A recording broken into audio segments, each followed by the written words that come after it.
but yeah, we are really great to have, just excited to have everybody on the workshop today. This is actually going to be modified into a podcast as well. So welcome to everybody. The topic today is appraisals, and we really want to give you some ammo, some ideas to improve your employee appraisal program. My name is Bill Stark. With me is Tim Finbert. And so we're glad to be with you today and kind of facilitate this time together. We've got a special guest today who's a friend of ours and a really knowledgeable local government executive. So we're excited to hear from her. And toward the end of her sharing time of what they did in their city, we're going to open up the conversation for you to put questions in the chat, and we'll take as many as we can.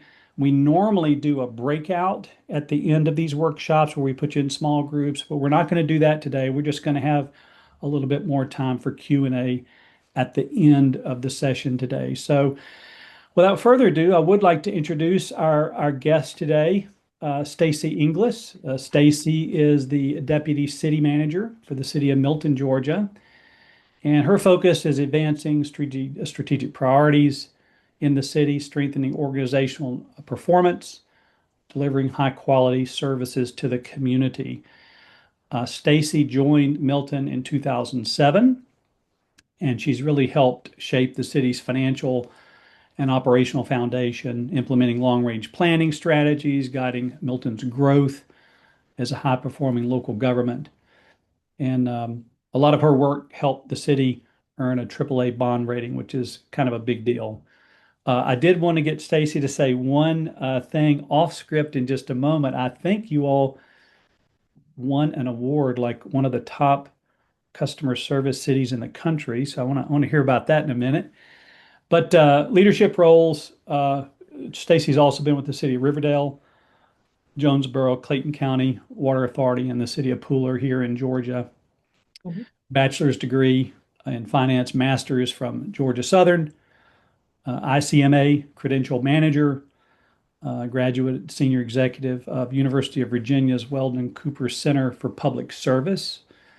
And she also serves with the Georgia City County Management Association. So, Stacy, great to have you here today. How's it going? Thank you so much. I am very honored to be here today, and Yeah, it's going great. So you were asking about the award that we got yeah, for yeah. it was with Polco, which is the surveying organization that ICMA uses to do the National Citizen Survey. And so we used it. It was a statistically valid survey that was sent out to random people throughout our city. And it was compared to other cities across the United States. And we were number one in customer service of all the cities in the, I mean, that participated in this program. So we're Wow. pretty proud of that. Yes. Yeah. Well, that it takes a lot of effort. That doesn't happen by accident, right? It's Yeah. uh it's got to be a real focus. And so congratulations on that. I actually found a news article. I was going to show it today, but I did want to at least mention it because it's really quite an accomplishment. Stacy, when everyone that's on the workshop today, this appraisal topic, answered two questions when they registered. And the first question that we asked everyone was, well, how well is your current evaluation process working? And the answer is the blue here. For those of you that are on the podcast, I'll have to describe it to you, but 47% of the folks says it works somewhat, but it could be more meaningful. That was 47%. 17% said, well, it works well and it supports employee development. That's good. Mhm. About 16% said it mostly feels like paperwork. So Mhm. we've heard that before. And then the green box is 19% said we're considering changes to our system and the way we do this. And so, in other words, 83% of the people said, gee, we kind of want to see some type of improvement. So Mhm. I would love just to hear as we kind of get started, does this reflect Milton a couple of years ago when you all started your project? Absolutely. And we still fall into that category. We never sit back and say, we're done. It's still a work in progress. I mean, it's not perfect. Yeah. So Yeah. yes, we are still in one of those categories. Yeah. The other question that we asked everybody was, what is your biggest challenge with your current process? And 8% said supervisors are not comfortable coaching employees. So that sounds like a training issue. Um, 18% said the reviews focus too much on the rating itself instead of the development of the team member. Let's see, 23% said evaluations do not meaningfully improve performance. So, which kind of gets to the question of why are we doing this, right? Hmm. Why are we going to this trouble of having appraisals? Is it to tell them what status they are, or is it to give them a roadmap to higher performance? And then it looks like about 10% said goals are not well integrated into the process. So we do see this also as this divergence between goals and values, for example. And then lastly, 41% of the people said, yeah, we're just exploring improvements. We've got to change what we're doing. So anything stand out to you here, Stacy? I'd love your thoughts if you see anything that's kind of interesting, particularly about the supervisors not being comfortable coaching. That was actually a low number. Yeah, we ran into all of those issues, and that was what we tried to focus on. Hmm. And yeah, supervisors not being able to provide the evaluation or coach the employees, that was significant for us as well. Hmm. But we fell into each one of those categories, and I think a lot of people actually do. Yeah. Yeah, I agree. Today in our conversation, for everybody that's with us today, we want to. Tim and I are just going to walk through a series of questions for Stacy, and to kind of have her unpack or maybe relive the process that she went through with her team in Milton to sort of re-engineer, redesign their performance management program. And so we're going to touch on topics like what was the purpose of their effort, what were they hoping to achieve, what gaps they saw, did they get employee input in the process, did they create a planning team, what resistance did they find in the process, was city council involved, were they there or not there? And also this topic, Stacy, of monetary rewards. I know that's part of your program is a Mhm. monetary reward. So we want to talk about that. Not every city or county can do that or is doing that. And then also want to touch, be sure at the end we talk about goals because I know that your goal um, management process is kind of a separate exercise. So I wanted to talk to you about that. And then just lastly, what's the overall benefit? Like, how has the city seen improvements, from what you all put together? So that's kind of where we're headed today with our discussion. And Tim, what do you think? Where should we start out here? Well, Bill, I think this idea of purpose is a great place to start. You must have organized around some outcome that you were trying to achieve. So, how did you Mhm. connect to purpose? What Hmm. what was that process like, Stacy? So we had an objective that we created in the very beginning of this. It was to create a performance management program that was based on best practices, and it was designed to motivate and engage employees and incentivize optimum performance. And that was the main focus. And this was while we developed it in the city manager level, city manager's office. We took that before our council and got them to approve it before we even started the work with the committee. So we needed to have that direction from the very beginning because we didn't want to waste our time, going down a road and not be something that the council was going to be excited and get behind. Hmm. Do Yeah, you do you all have a union? Was there a union element to any of this process? No, we do not have a union. Okay, I know some of the folks on this call have that added layer. I just wanted to ask that question. yeah. Condolences. Speaking of, I wanted to ask you about the gaps. Like, what did you see? What was missing 2 years ago? And Mhm. how did that affect the city? Like, how did it affect performance and employee behavior? Well, so appraisals, and I think this kind of goes across the board, kind of felt like a check the box exercise for us. There was no connection between, the performance or increasing or incentivizing performance. The expectations weren't, it was a weak connection with the expectations and the evaluation. And there were no rewards. Mm. A pat on the back was basically what you got for performance evaluation. So nothing was really driving performance. There was a lot of also inconsistencies between supervisors and between departments across the city. Some supervisors are easy raters and some weren't so easy.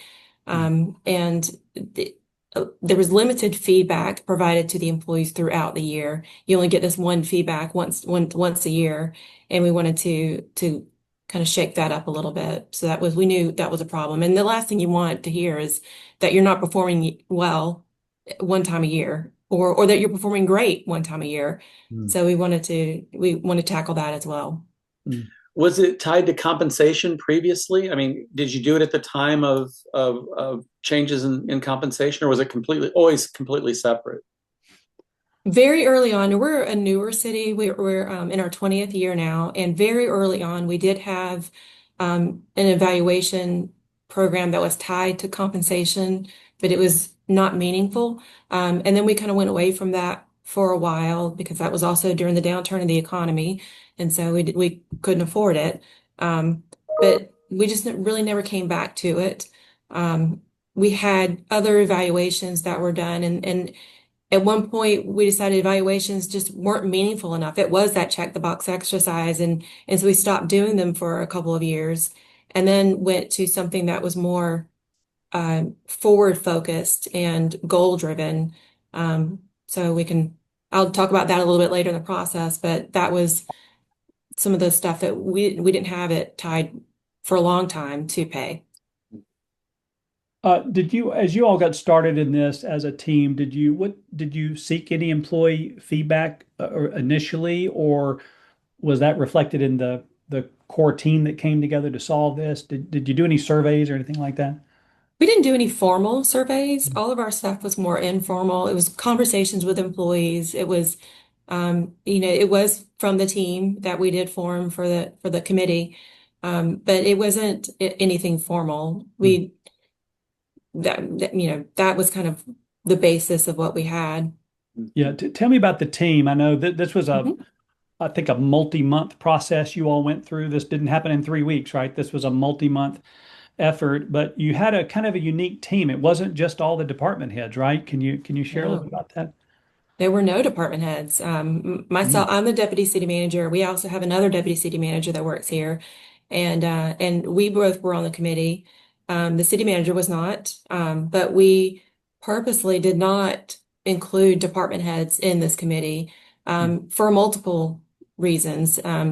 We we got people from HR. I'm sorry, we've got people from police, fire, public works, and parks and recreation. Mm. And they were chosen by the department heads Mm. based on their credibility, their ability to be objective, and their ability to think beyond their department, as well as they were in good standing with their department. Their peers looked Mm. up to them. Mm. So they were also ambassadors of their department as well. Yeah. Yeah. You mentioned police. So I've got to ask the police question, the public safety question. Mhm. And we hear this a lot. In your world, in the current evaluation system you have going now, uh, the dimensions or competencies that you've developed for the city, are they different for staff sworn versus non-sworn, or is it the same competencies? The same across the board Mm. for every position.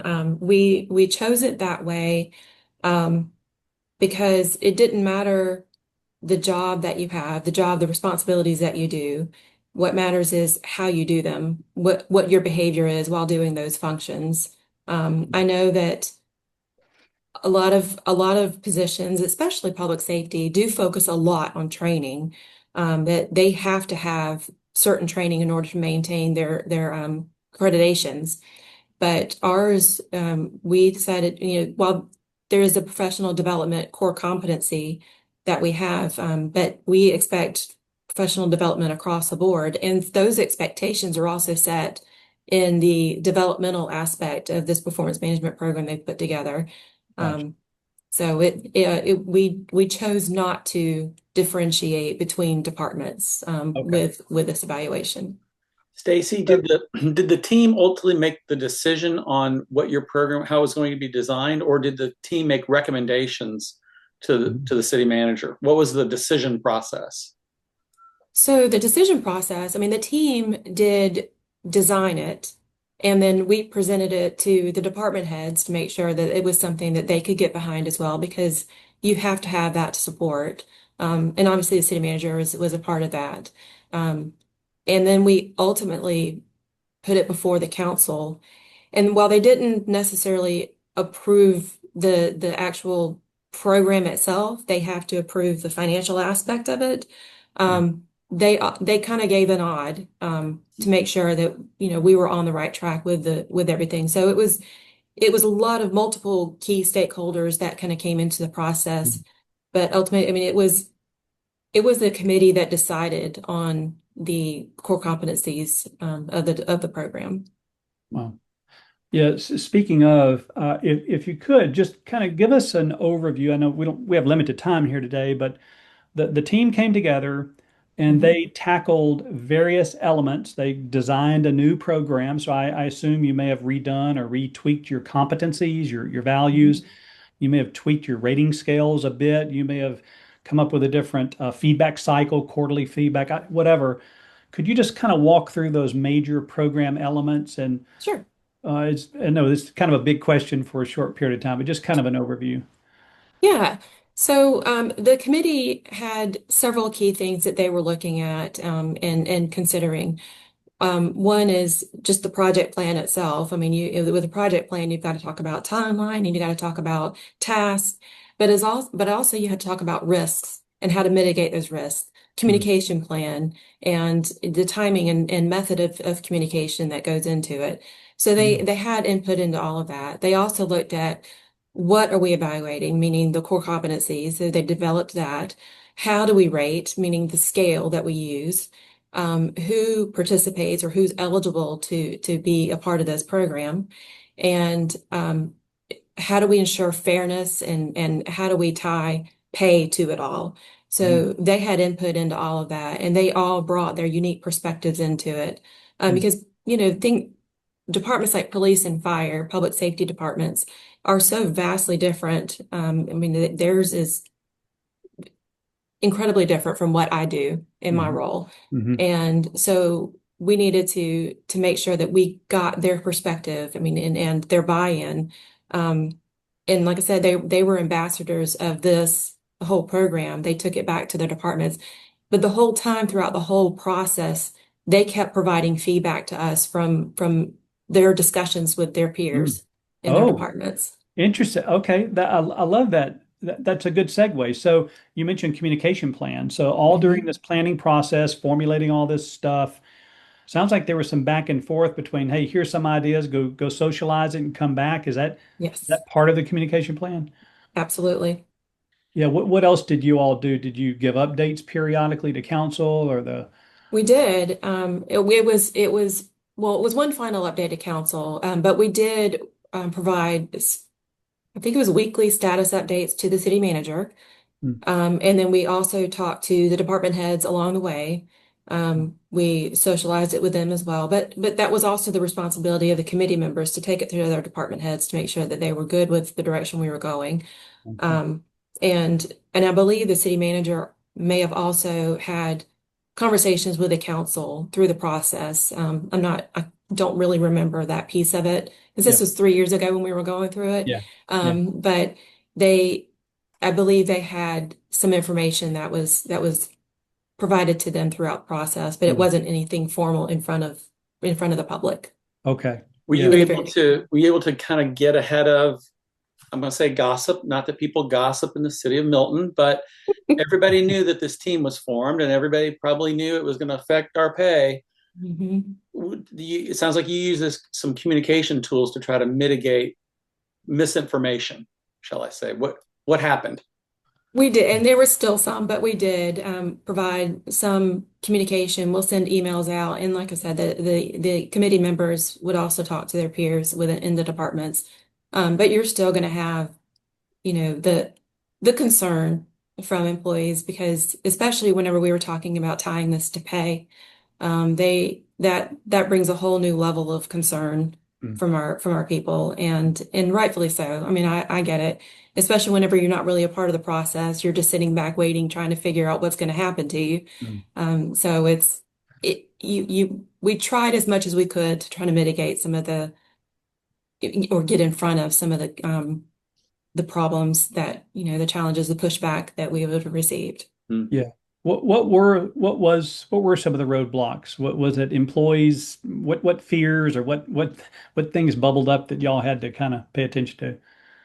Well, resistance to change is always going to be a roadblock to any new thing that's coming your way. Major concerns about fairness and biases that go along with Mm. evaluating because it's a lot of times it's subjective. And then supervisor readiness because just based on previous experience with their evaluations, supervisors didn't really receive a whole lot of training about how to do the evaluations and how Mm. to provide that feedback during that session with their employee. Mm. So those were the main concerns.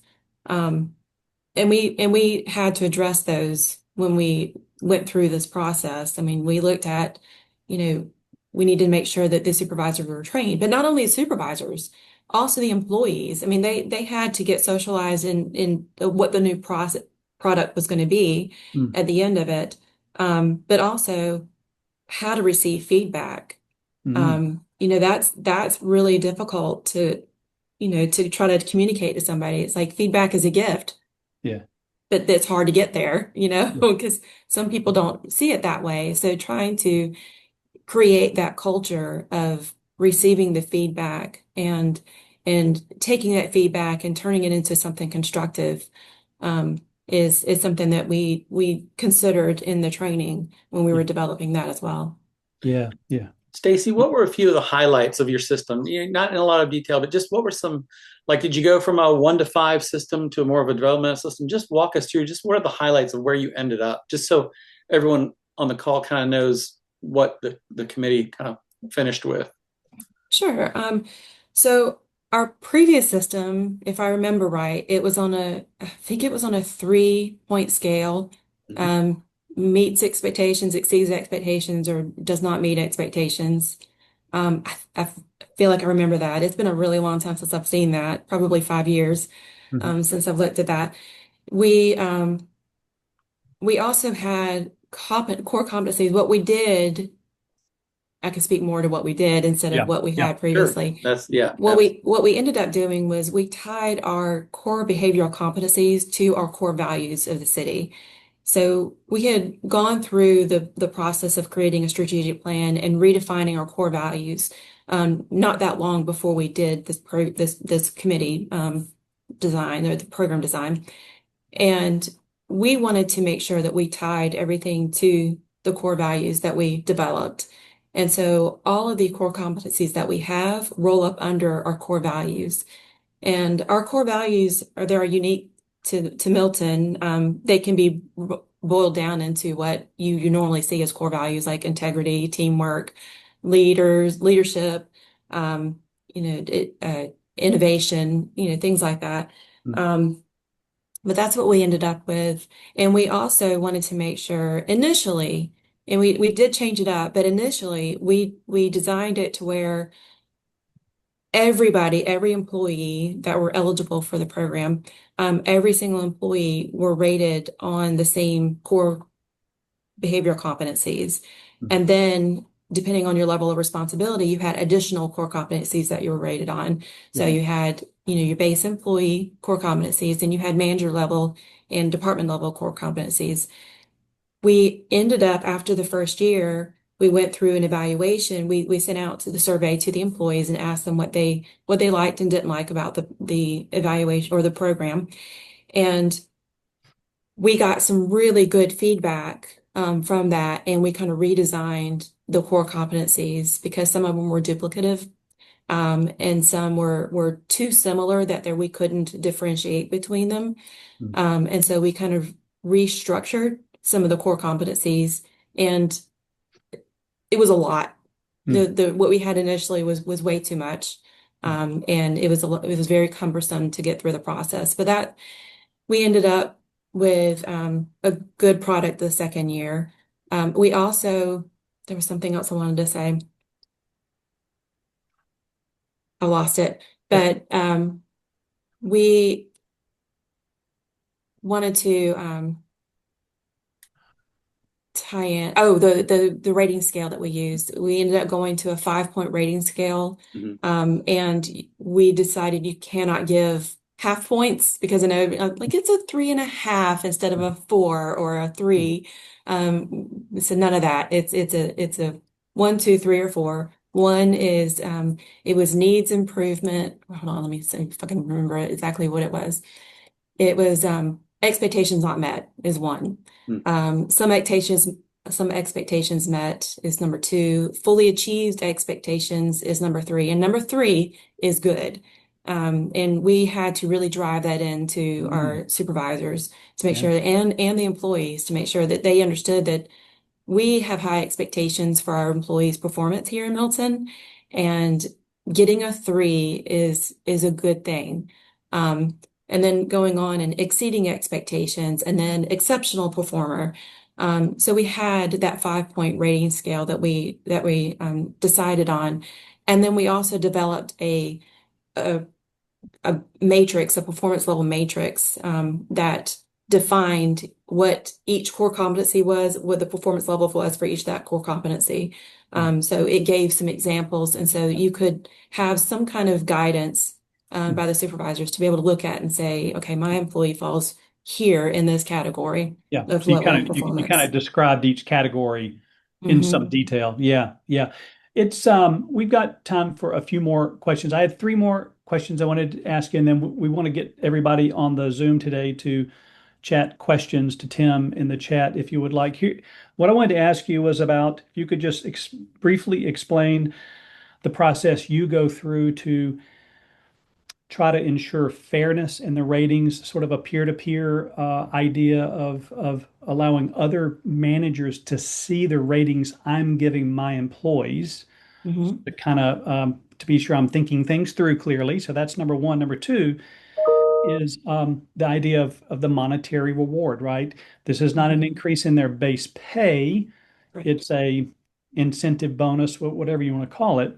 Hmm. And then lastly, I would love to touch on goals and kind of I know that's kind of a separate topic almost from the appraisals, but just very quickly how you all are treating employee goal tracking. So tell us about the peer-to-peer, that's what I call it, evaluation process. We call it calibration. Okay. And so it is, I'll take police first. It differs from department, but we have the rank and file structure in police and fire. And so in police, we said, okay, everybody who is a sergeant, all the sergeants and above all come together in one room, and they all go through each and every single evaluation. And Wow. sometimes employees change shifts, they change supervisors, and so you have multiple supervisors giving input on one employee's Mm, evaluation. yeah. And they get challenged. Every evaluation has to have the rating, but also has to have an explanation for the rating. You Yeah. can't just say anything 4 and above has an explanation or explanation. We said everything has to have a reason, a comment, Mm, something okay. that provides some support for the rating that they received. And these supervisors have to defend their ratings with their peers. And sometimes they're challenged, sometimes everybody's pretty good with it. Um, and once the sergeant level is done with their review, then it bumps up to the next level, the captain level or lieutenant level. And with the lieutenants, the sergeants leave the room, and the lieutenants do the performance evaluations that go through the sergeants that they had to Uh, rate. And then it keeps going up. With the department heads, once it got to the department head level, we would come across departments. And so police and fire may come together with HR and defend their deputies that they had Yeah. to do the performance evaluation. Right. Other department heads that don't have that rank and file structure, they come together with other departments. So it was cross-departmental, Mm. and we tried to pair them up with people who work together a lot. So let's Oh, nice. say community development and public works, and maybe even parks or rec. I mean, those are some pretty Hmm. big departments for us. And so they have a lot of cross interaction, and their department heads may have some interaction with each of the employees. Yeah. And Yeah. so we all try to make sure that everybody maintains that fairness and keep the biases out of it. Yeah. So that is kind of what we do, the peer-to-peer. Yeah. And then we also, what was the next question was? Well, it was about the monetary reward. This is not an increase in their base pay, right? Correct. Yeah. That was something that we had to consider because there's advantages and disadvantages to adding it to the base pay or to keeping it separate. Mm. And what the committee ultimately recommended and the council supported it was that we wanted to make sure that it wasn't compounding year over year, because sometimes whenever you add it to the base pay, um, the performance levels change from year to year, Hmm. but also it can be a little more expensive, as time goes on. Hmm. And so we decided to do a one-time, it's bonus is a wrong word that you actually say Mm. in local government. So we call it Mm. merit incentive. Yeah. And it is a one-time pay that's given to the employees in the middle of the year, Okay. and it's not added to the bonus pay, and that we had to also make it meaningful. So we needed to have an amount that wasn't like $100. We Right. don't need to like, Right. that's not that really that meaningful. Yeah. Lump sum payment. I see your comment. Thank you very much, Amanda. That makes sense. Yeah. So we needed to make sure it provided that incentive that Mm. people wanted to perform better in order to get the higher incentive. And Mm. so we have a decent, like the base amount for getting a three, anything between a three and a four, I believe is $500 for a base employee. And Mhm. then it goes up to $1,500 for the next level, Mm. and then $2,000. So Okay. yeah, it's expensive, Yeah. but at the end of the day, it does provide that incentive that Yeah. encourages employees to perform higher. They know the level of expectation that they have. Nice. Yeah, that's good. Lastly, to tell us about your goal process. I don't want to spend a lot of time on this because we need to get some questions in here, Mhm. but just that oftentimes we will see employee goals a part of the evaluation process, and Mhm. that's not the case in Milton. It's kind of a separate exercise. Could you just kind of explain that, how y'all do that? Yeah. So the goal setting process and the evaluation process are truly two different types of conversations. Mm. And we didn't want to mix the two because the goal setting process should be more positive. Well, the evaluation should be more positive too, but Yeah. it's a little more nerve-wracking. But the goal setting process should be more forward-looking Mm. and should have multiple touch points throughout the year. So we call it our employee check-in. And we have an initial check-in at the very beginning of the year where the SMART goals are set by the employee with the supervisor. Hmm. And in that same exercise, we talk about how the supervisor can support the employee either in the goals that they've set or just in general to perform well in their job. Hmm. And then there's a mid-year check-in to see how the employee is performing, if they're getting making some progress on their goals.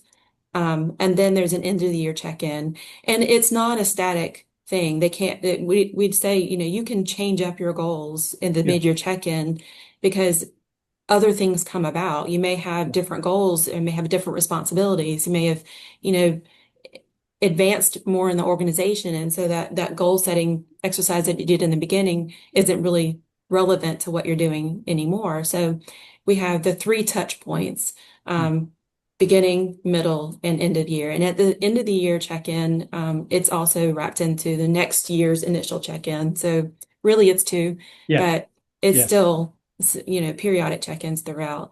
And Yeah. then that's kind of what we consider our developmental aspect of the performance management program. Okay. And we named it program instead of system because of the acronym that comes along with it. Instead Yeah. of PMS, it's PMP. Yeah. Right. So we Right. wanted to make sure that we had a good acronym to go along with it. Yeah. Yeah. Um, and so that was the check-in was the developmental, and then we had the evaluation aspect. But also with the developmental aspect, that in the department head level, we are doing 360 evaluations, and we are Mm. considering those more developmental in Yes. nature. Yeah. Because at the department head level, you do want to make sure that you're being a good leader that your employees need. And so we wanted their feedback into their 360 evaluation. Yeah. Yeah. It's interesting the way you all have done this. There's so many variations and permutations to how a city or county could put these different elements together, and some things Mhm. required, some things optional. And at the end of the day, it sounds like, though, a lot of training and, um, Mhm. getting people comfortable delivering and receiving the program was obviously a big deal because you got to roll it out and implement it properly, I suspect. Yeah, Well, and I love too, exactly. Bill, the fact that you were open and you still are open to Mhm. improving it. I mean, you after a Absolutely. year, you did, Mhm. a survey work and you made sure and you were willing to adjust it because you Yeah. probably didn't get it right the first time. It probably No. still isn't exactly right. Yeah, that's good. Nothing's ever Hey, perfect.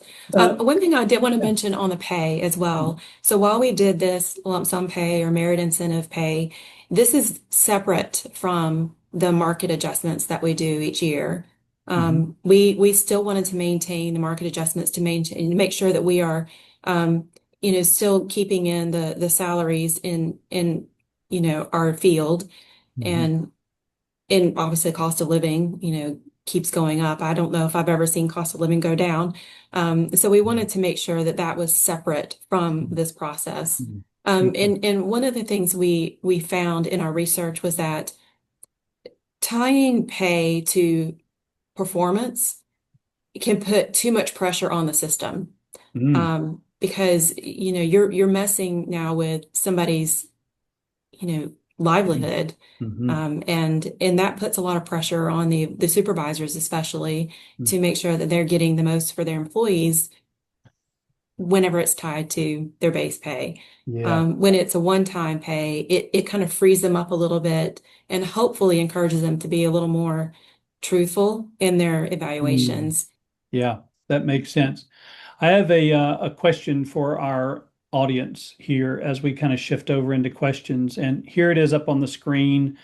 You can chat your answer. Okay, just use the chat to answer. The question is, what is the weakest element of your current appraisal process that you want to address? So is it unclear dimensions? Is it a poor rating scale? A lack of coaching and touch points? Is a lack of engagement from the leaders? Does it feel judgmental versus developmental? Is it a lack of technology? You're not integrating technology into the system. Is it goal integration, or is it something else? Number eight. So you're welcome just to, you can put in the numbers if you want, one, three, and seven, or you can give us a few phrases or words or whatever. We would love to hear kind of what's bubbling up for you and as you think about this whole process. And we did have a question here too, Stacy, from Siri Stinson up in Maine, right? Vermont, Maine, not Vermont. Yeah, yeah, Maine. And he had to do with how long did the process take, like from when you form the team to actually getting the approvals and like launching it. Was that a 6 months? Was it 3 months? Was it a year? What was that like? For us, it was probably about a 4 month process for developing the program. And that is Mm, from the point of taking it to council to get mm, their nod to make sure that mm, we are on the right track, mm. to forming the committee and then carrying it all the way through. So we presented Yeah. it to council in April, and then ultimately did the final presentation in July. Okay. So yeah, Okay. 3, 4 months. Yeah. I am looking at these answers, Tim, in the chat, and there are a lot of threes. Threes and sevens, Bill. Yeah, yeah. Let me go back and just show this again for Three is everybody. lack of periodic coaching, Yeah, and seven is integrating goals. yeah. Yeah. So really, no, I wouldn't say overwhelmingly, but we'll do the statistics later for everybody, and we're going to publish this back out in a blog or something later. But we want to capture your kind of present state, if you will, and we'll publish this back out to you all with a summary of this podcast, this workshop. Uh, and Yeah, Bill, speaking but of, this is consistent with, hmm, the problem may not even be your appraisal system. I mean, it could be hmm, better, but you got what you got. hmm, Maybe you just need to do a better job of training people and getting people hmm, comfortable with Hmm. coaching and, making sure they know the difference between a three and a four. And it's interesting. I think the process that Stacy talked about that changed, plus the coaching element or the training element, hmm, are two aspects of successful implementation yeah. that one won't be successful without the other for sure. Hmm. Yeah. Any other questions here? You all are welcome to. Oh, here we go. Here's another question. How much time is devoted by programs to review evaluations given the cross? Oh, yeah, that's a good question.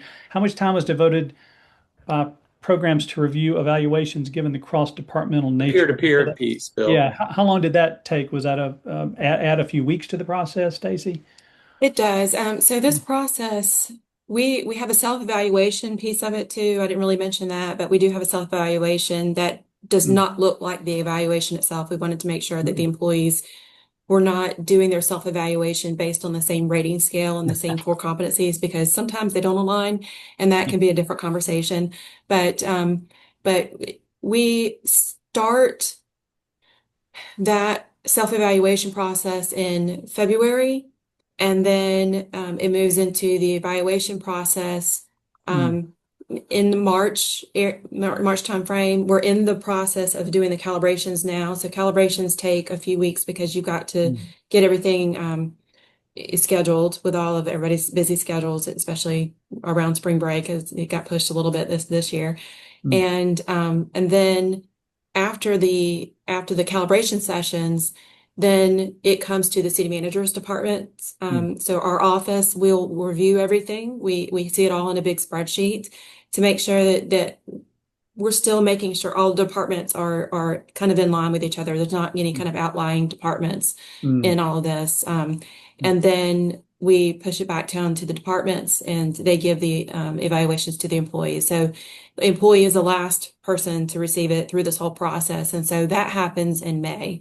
okay. So it is a lengthy process from beginning to end. It's Stacy, where not was the peer to peer piece in that? Is that happen in the March, April? calibration. It's in April. The calibration. Mm, Okay. That's yeah, part of Mhm. the calibration yeah. process. Gotcha. Yeah.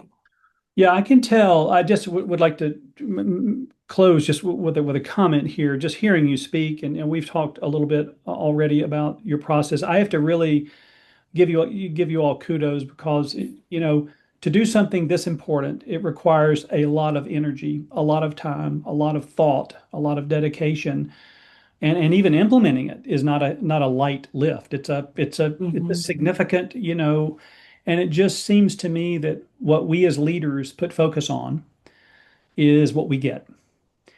And you all have clearly, as a city, put focus on this element because you believe it's important, right? To Mhm. to get have employees rowing in the same direction and understanding how they're supposed to behave. And I'm just amazed at the amount of work that went into this, but it's worth it because you're getting a result at the end of the day. Absolutely. Yeah, Yeah, it and was. Stacy, speak to some specifics. What has changed as a result of this effort? Well, the main goal, remember the main objective was to design a program that incentivized high performance. And I did go back and we only have 2 years worth of data, but I Mm, did go back and look at the second year's evaluations, the average ratings that were given to our employees to see if we actually accomplished that just in the 2 years that we did it. And we did. It was a small percentage increase in the ratings that were given, but we'll take that as a win. So we did.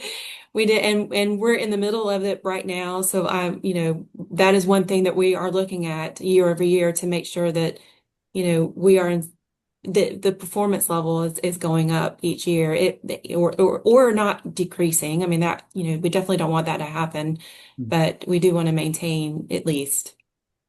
Yeah. So trying to quantify something that sometimes is difficult to quantify. I'm sure Yes. council is interested in that for sure. They are. I mean, and one of the things too that we had to consider, talking about council, is they have to approve this in the budget every year, and this is something that there was no force ratings. We do have a budget, and we try to get Kind of the we chicken and the from egg, the right? yeah, we try to, have enough of a budget to where we aren't forcing any ratings. There's not a set budget for each department saying you've got to live within this budget. We can do a budget amendment. Mm. But whenever you do have those high ratings, we want to make sure that you're justifying those high ratings. Yeah.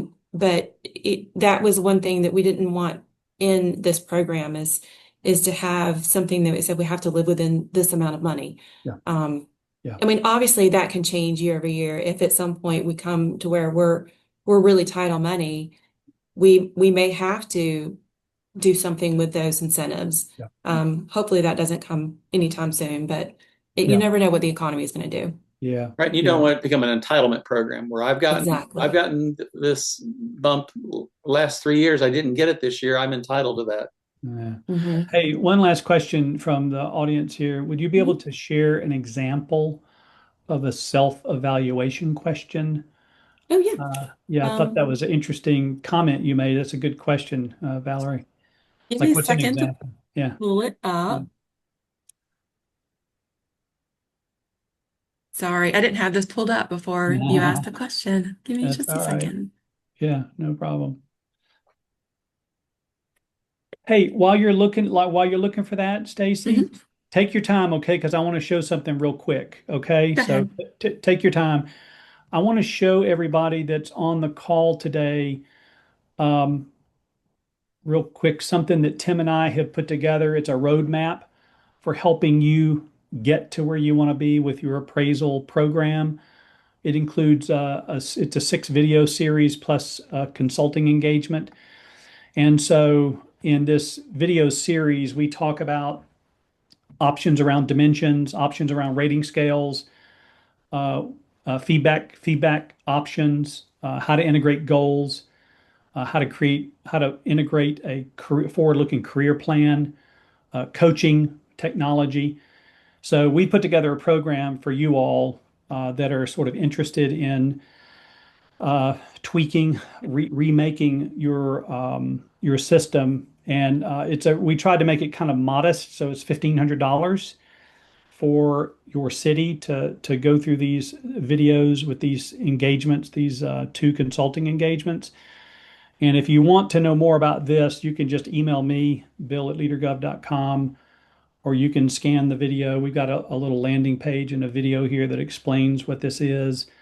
Or just stay on at the end of the call today, and we'd love to talk to you about any particular part of your appraisal process program that you want to modify. We'd love to help you if we can. If this has been helpful today in and of itself, that's great also. But I wanted to Tim always makes fun of me because I have to get a sales pitch in at the very end. So I guess I earned my keep today. So anyway, finish your comment there, Stacy, and then we'll wrap up. Yeah, so our self-evaluation is only 3 questions. We ask the employees, did you have any special achievements or accomplishments during the evaluation period? Because a lot of times Mm, as supervisors, we may not know all of the things that our employees have accomplished. mm, And so we give them the opportunity to kind of brag on themselves a little bit. The next question is, we list the core competencies and we ask them what they find to be most challenging during the evaluation period.